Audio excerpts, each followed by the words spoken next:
Hi, out at the garden again. So one of the things I always find a little bit funny is that people tell me they start their garden in May. You know, lots of people they're like just wait till May. And I'm like, wow, we're missing so much of the garden season. There's so many plants that actually love the cool weather. They're robust when it's cool out. That's why they call them early spring crops or cool weather crops, coal crops. So we're talking about that. Whereas right now, usually mid-April we start planting. This year we've had such a warm winter. The ground temperature, which is always the soil temp, is always what we think about when we're planting. It's what's the soil temp going to be? So it's now time to start planting those cold weather crops. We're going to go a little bit early this year, just because of the warm temps. So there's the things you can plant, and there's a whole list that we'll be putting out. We'll be sending a newsletter out. But anything that's a cool weather crop, we're talking kale, lettuce, arugula, broccoli, cabbage, all these different things that can be planted at this time of year.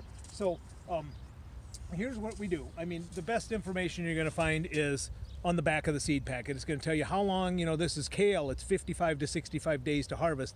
It won't even be May by then. Quarter-inch depth, how far apart to plant the things, all on the back. Although the distance in planting, I don't totally agree with. So what we're going to do is we're going to take, we want some nice soil that's in good shape, not lots of big clumps and stuff in the soil. And there's a couple ways to do it. Sometimes I like to take a groove and make it with a stick.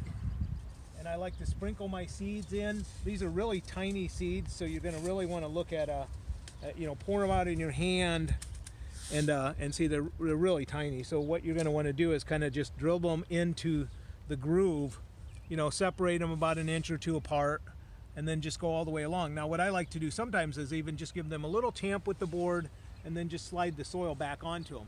Again, we're not planting them very deep. Usually they say 2 times the size of the seed start. So we're going to do that. You can draw a line with your hand. You didn't see that. There's also some people like these shakers where you'll take like an Old Spice shaker and you'll shake the seeds out.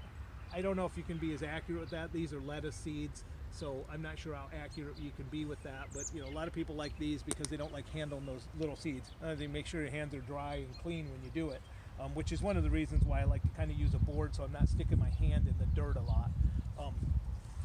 The other thing you can do is, it helps to spread things back over. So that's one of the things we do for seed starting, and we'll just call that good for this segment.